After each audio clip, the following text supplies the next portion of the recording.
MTV news Kannada ವಾಹಿನಿಗೆ ಸ್ವಾಗತ. ಎರಡೆರಡು ಎಕ್ಸಾಮ್ ನಡೆಸುವ ಆಲೋಚನೆ ಅಲ್ಲಿರುವಂತಹ ಎಸ್ಪಿಎಸ್ಸಿ ಅಧಿಕೃತ ಆದೇಶ ಹೊರಬರುವ ಮುನ್ನವೇ ಚಿಂತನೆ ವಿರುದ್ಧ ವ್ಯಾಪಕ ಆಕ್ರೋಶ ವ್ಯಕ್ತವಾಗಿದೆ. ಈ ಬಗ್ಗೆ ಕ್ಯಾಂಪಸ್ ಶಶಿಕುಮಾರ್ ಮಾತನಾಡಿದ್ದು, ಪರೀಕ್ಷೆ ಗಂಭೀರತೆ ಕಳೆದುಕೊಳ್ಳುವ ಆತಂಕ ವ್ಯಕ್ತಪಡಿಸಿದ್ದಾರೆ. 2-3 ಪರೀಕ್ಷೆ ನಡೆಸುವುದು ಅವೈಜ್ಞಾನಿಕವಾಗಿದೆ. 3 ಆಯಾಮದಲ್ಲಿ ಇಲ್ಲಿ ಆಲೋಚನೆ ಮಾಡಬೇಕಾಗುತ್ತೆ. ಪರೀಕ್ಷೆಯಲ್ಲಿ ಅಂಕ ಪಡೆಯದೆ ಹಿಂದುಳಿದ ವಿದ್ಯಾರ್ಥಿಗಳಿಗೆ ಅನುಕೂಲವಾಗುತ್ತೆ. ಆದರೆ ಮಾರ್ಕ್ಸ್ ಪಡೆಯಲೇಬೇಕು ಅನ್ನೋ ಜಿದ್ದಿಗೆ ಮತ್ತೆ ಪರೀಕ್ಷೆ ಆಯ್ಕೆ ಸಾಧ್ಯತೆ ಇರುತ್ತೆ. ಮೂರನೇದಾಗಿ 2 ಎಕ್ಸಾಮ್ ಇದೆ ಬಿಡು ನೋಡೋಣ ಅನ್ನೋ ಮನಸ್ಥಿತಿ ಬಂದ್ರೆ ಪರೀಕ್ಷೆ ಬಗ್ಗೆ ಗಂಭೀರತೆ ಕಳೆದುಕೊಳ್ಳುವ ಸಾಧ್ಯತೆ ಇರುತ್ತೆ. ಈ ಚಿಂತನೆ ಬಗ್ಗೆ ಪುನಃ ಪರಿಶೀಲನೆ ಮಾಡುವುದು ಉತ್ತಮ ಅನ್ನೋ ಅಭಿಪ್ರಾಯ ಖಾಸಗಿ ಶಾಲೆಗಳ ಒಕ್ಕೂಟ ಕ್ಯಾಂಪಸ್ ವ್ಯಕ್ತಪಡಿಸಿದೆ. ಕೇಂದ್ರದಿಂದ ಶಿಕ್ಷಣ ಮಂತ್ರಿಗಳು ಸಿಬಿಎಸ್ಇಯಲ್ಲಿ 2 ಬಾರಿ ಪರೀಕ್ಷೆಯನ್ನ ಮಾಡತಕ್ಕಂಥ ಒಲವನ್ನು ವ್ಯಕ್ತಪಡಿಸಿದ್ದಾರೆ.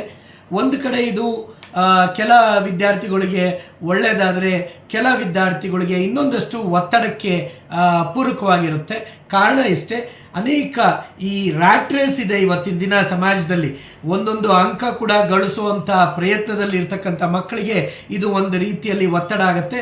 ಅವರು ತೆಗೆದುಕೊಂಡಂಥ ಅಂಕ ಇಲ್ಲ ಇದು ಬೇಡ, ಮತ್ತೆ ತಿರಸ್ಕರಿಸಿ ಮತ್ತೊಮ್ಮೆ ಪರೀಕ್ಷೆ ತೆಗೆದುಕೊಳ್ಳೋಣ ಅನ್ನೋತಕ್ಕಂಥ ಪೈಪೋಟಿಗೆ ಬೀಳ್ತಾರೆ.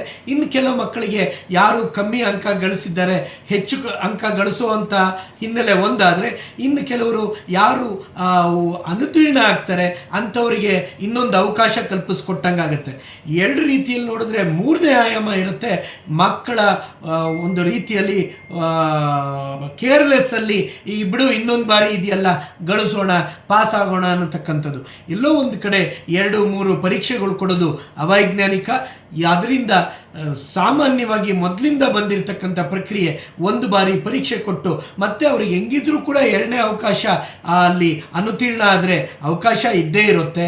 ಹಾಗಾಗಿ ಸರಿ ಸಮಾನವಾಗಿ 2-3 ರೀತಿಯಲ್ಲಿ ಪರೀಕ್ಷೆ ಕೊಡೋದು ಬೈ ಆ್ಯಂಡ್ ಲಾರ್ಜ್ ಒಪ್ಪುವಂಥದ್ದಲ್ಲ.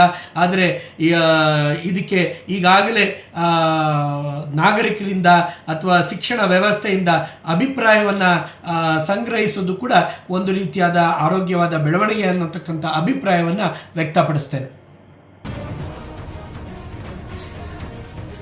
ತಾಜಾ ಸುದ್ದಿಗಾಗಿ ಎಂಟಿವಿ ನ್ಯೂಸ್ 24x7ಗೆ ಸಬ್ಸ್ಕ್ರೈಬ್ ಮಾಡಿ ಮತ್ತು ಬೆಲ್ ಐಕಾನ್ ಅನ್ನು ಒತ್ತಿ. ತಪ್ಪದೇ ಲಿಂಕ್ ಶೇರ್ ಮಾಡಿ.